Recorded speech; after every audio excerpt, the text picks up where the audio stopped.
Boa noite, pessoal! Tudo bem? Estamos aqui para mais uma aula de Física. Eu sou o professor Nelson Bezerra e hoje nós teremos uma aula muito importante. É a nossa aula de revisão e avaliação da nossa unidade número 3. Bem, pessoal, então dito isso a vocês, vamos à nossa aula.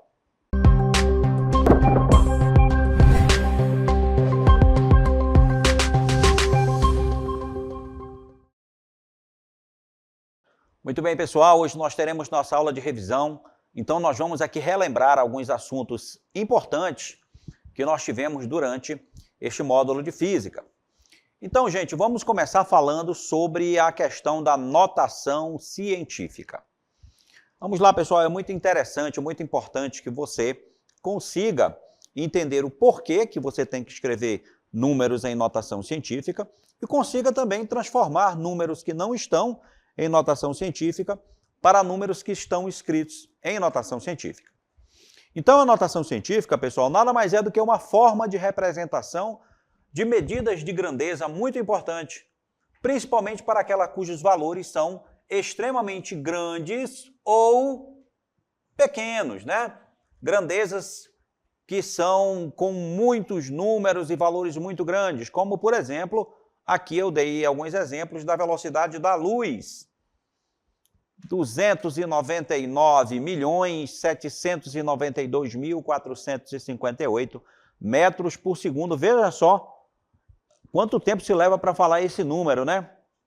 Distância média da Terra até o Sol, 149.600.000 quilômetros.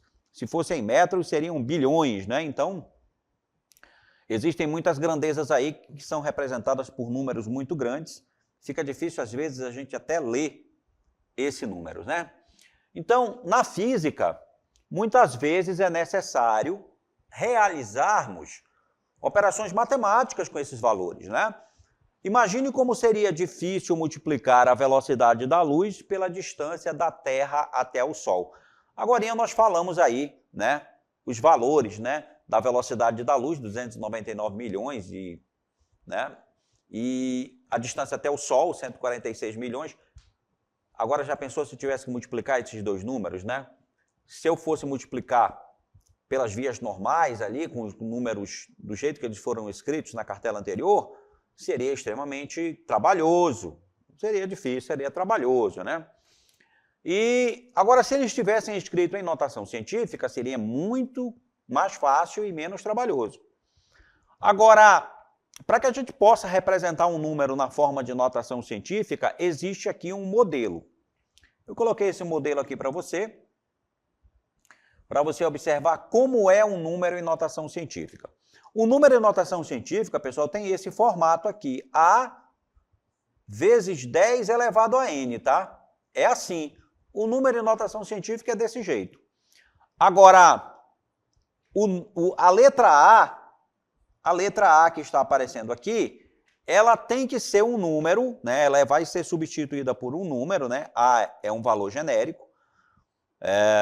Um número que seja maior, a letra A, maior ou igual a 1, e ao mesmo tempo menor do que 10, tá, pessoal? Então, esse A que aparece aqui na frente, esse número que aparece aqui na frente antes da potência de base 10, não pode ser qualquer número. Tem que ser um número que esteja entre 1 e 10. E pode ser 1, né? Maior ou igual a 1, então ele pode ser o número 1. Agora, ele não pode ser o número 10. Ele tem que estar compreendido nesse intervalo que está aqui, ó. Ele tem que estar entre 1 e 10. Não pode ser outro número que não seja no intervalo entre 1 e 10. E o n, que aparece aqui como potência, né, como expoente da potência de base 10, esse n, ele tem que pertencer a um conjunto numérico bem específico. É o conjunto Z com asterisco, e esse conjunto é o dos números inteiros relativos sem o zero, tá? Tirando o zero lá de dentro do conjunto. Então, assim é o formato de um número em notação científica. Dito isso, vamos ver aqui alguns exemplos, tá, pessoal? Os exemplos citados anteriormente, né? Aqui está acima, mas foram anteriormente. Em notação científica, eles ficam o seguinte, olha, a velocidade da luz que você viu lá de 299 milhões e alguns números lá, que eu não me lembro quais são, né? Não dá para decorar tudo. Ela foi arredondada para 3. 299, ele colocou logo 3 vezes 10 à oitava.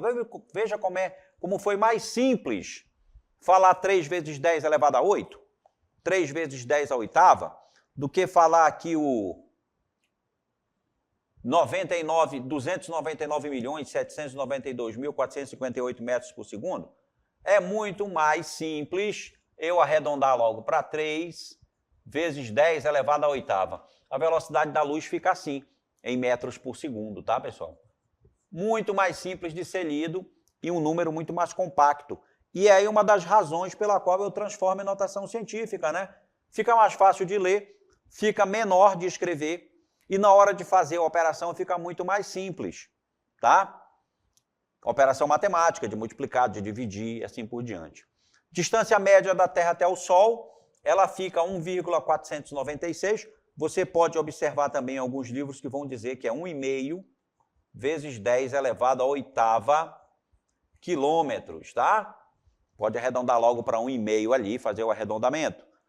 E aí tem outros exemplos aqui, ó. Raio do átomo de hidrogênio. Raio do átomo de hidrogênio, 5,3 vezes 10 elevado a menos 11. Veja que aí, como o expoente é negativo, significa que esse número aí é muito pequeno. Claro, né? A gente está falando do raio do átomo de hidrogênio. Está falando de um número extremamente pequeno. 5,3 vezes 10 elevado a menos 11. E também temos aí o tamanho médio de uma célula animal, que chega a 3 vezes 10 elevado a menos 5 metros. Aí a gente pode estar se perguntando, né? Você pode estar se perguntando, professor, como é que eu faço então para transformar o número que está escrito lá de forma normal em um número assim, em notação científica? Aí tem algumas regrinhas, pessoal, que eu coloquei aqui para você como sendo o seguinte. O segredo dessa transformação é assim.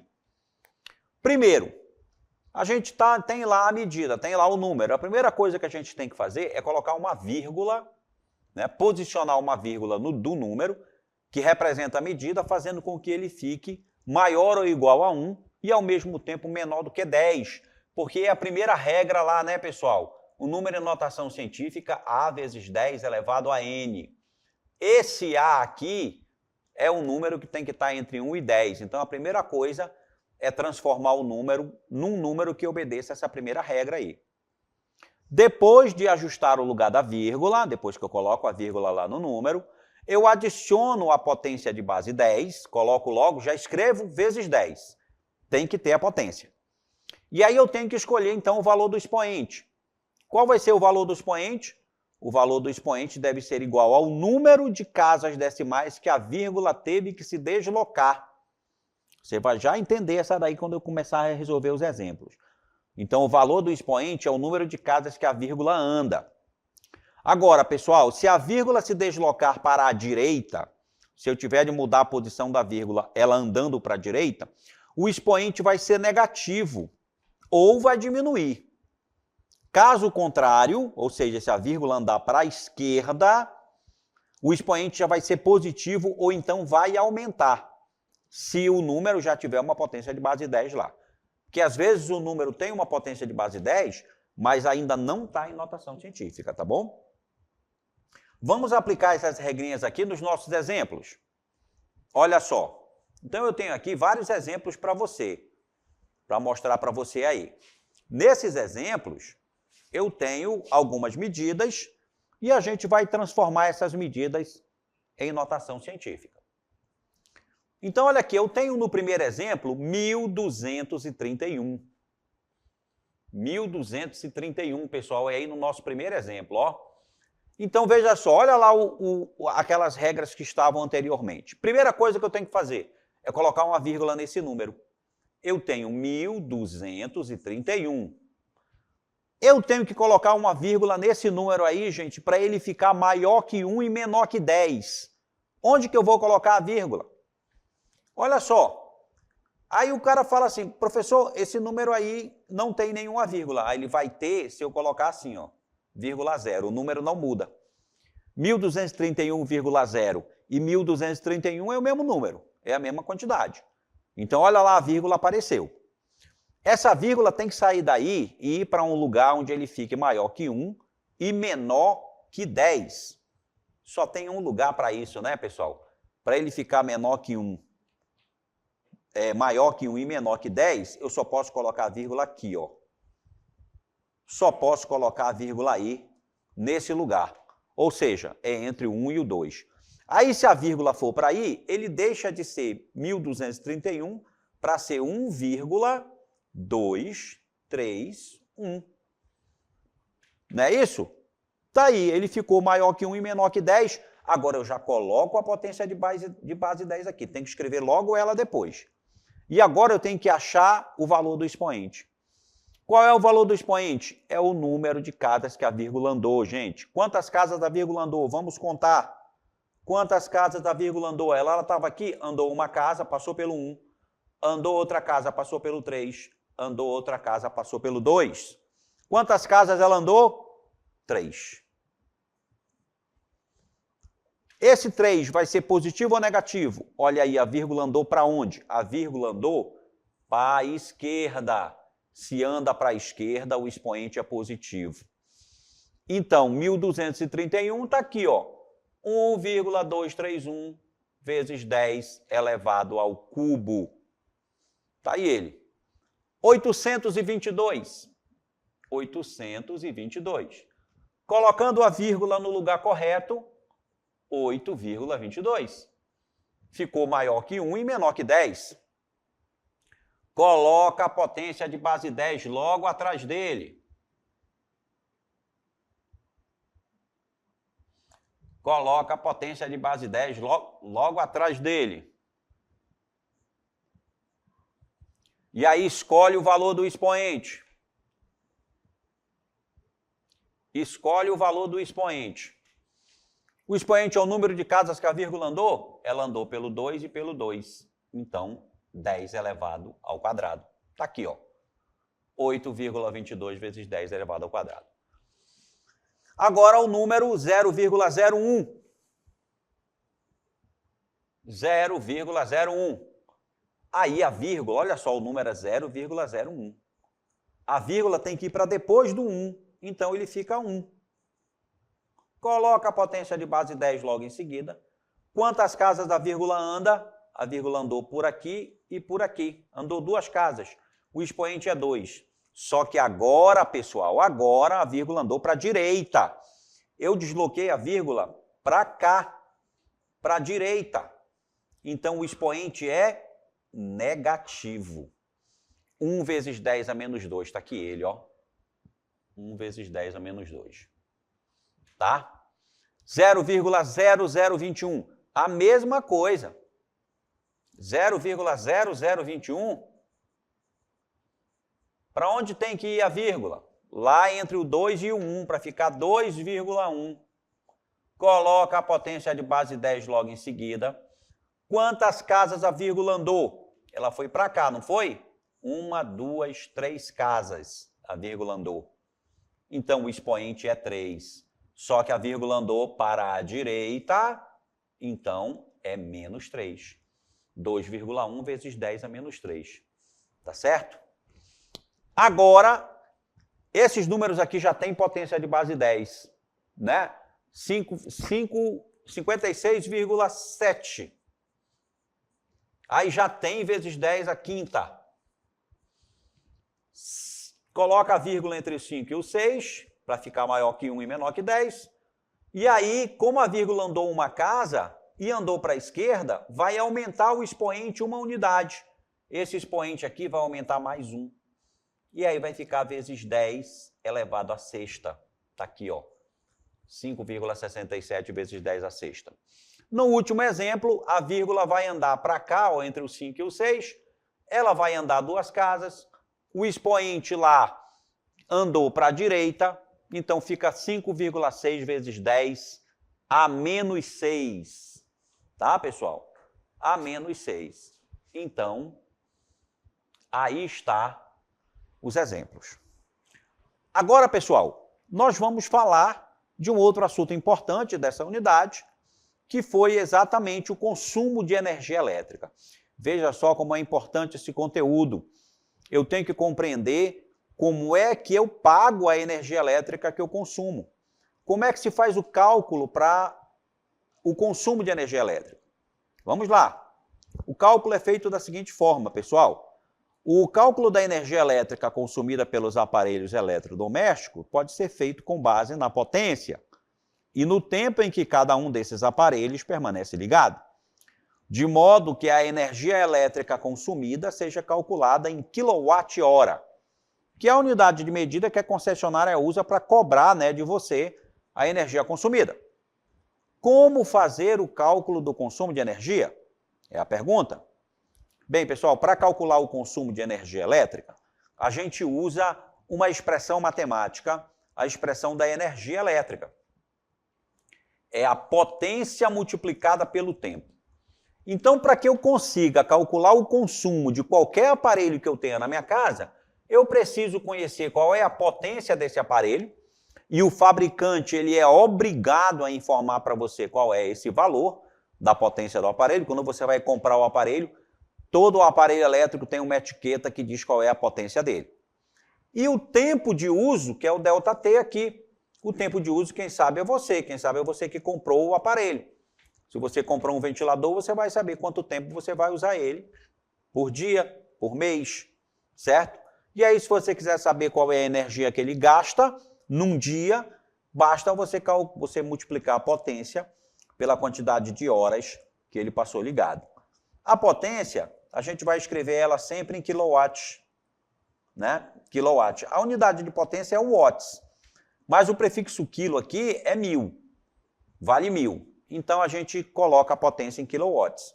Se eu tenho uma potência de 1000 watts, então é 1 kW. Uma potência de 10.000 watts é 10 kW. O intervalo de tempo vai ser utilizado em horas. E aqui nós temos um exercício, um exemplo. Nós temos o exemplo que diz assim, olha, há alguns anos a iluminação residencial era predominante feita por meio de lâmpadas incandescentes, hoje em dia não se usa mais. Atualmente nós utilizamos ou lâmpadas fluorescentes ou lâmpadas de LED. Aí, pessoal, olha, uma residência usava 10 lâmpadas de 100 watts. Então está aqui a potência das lâmpadas que ele usava. Essas lâmpadas elas foram trocadas por lâmpadas fluorescentes de 20 watts. E ficaram, em média, ligadas 5 horas. Tanto as lâmpadas antigas quanto as novas. E aí o valor do quilowatt-hora cobrado lá nessa região é 40 centavos. E eu quero saber qual é a economia que eu vou ter durante 30 dias com essa troca de lâmpadas. Então, primeiramente, aqui as opções, né, de A até E. Primeiramente, eu tenho que calcular qual é o consumo das lâmpadas antigas, né? Veja que a resposta vai ser a letra B, R$ 48,00. Mas eu tenho que calcular qual é o consumo das lâmpadas antigas, tá, pessoal? Olha só. Consumo das lâmpadas antigas eram 10 lâmpadas de 100 watts cada uma. Então, eu tenho 1000 watts que essas lâmpadas consumiam. Aí elas ficaram ligadas por 5 horas durante 30 dias. Então a energia que elas gastaram foi a sua potência de 1000 vezes a quantidade de horas por dia vezes o número de dias, que é um mês, que é 30. Então é uma energia de 150 mil watts hora. E aí, em quilowatts, é só eu dividir por 1000, né? Em quilowatts, a energia que ela gastou foi de 150 quilowatts. Já as lâmpadas fluorescentes que foram trocadas tinham uma potência apenas de 20 watts. Eram 10 lâmpadas, então veja que a potência deu 200 watts. Multiplicando a potência 200 pelo tempo, 5 horas, e pelo número de dias, que é 30 dias, essas lâmpadas consumiam uma energia de 30.000 watt-hora, que equivale a 30 kWh. Então veja que a diferença foi de 120 kWh, né? 150 das lâmpadas incandescentes menos 30 das lâmpadas fluorescentes que foram trocadas. Então foi 120 kW de economia, quilowatt-hora de economia. Multiplicando por 40 centavos, certo? Aí vai ter R$ 48 de economia dessas lâmpadas, pessoal. Então, resposta lá, letra B. Ok, gente? Pessoal, eu espero que vocês tenham gostado. Eu finalizo aqui a aula com vocês e nos encontramos aqui numa próxima oportunidade. Tchau!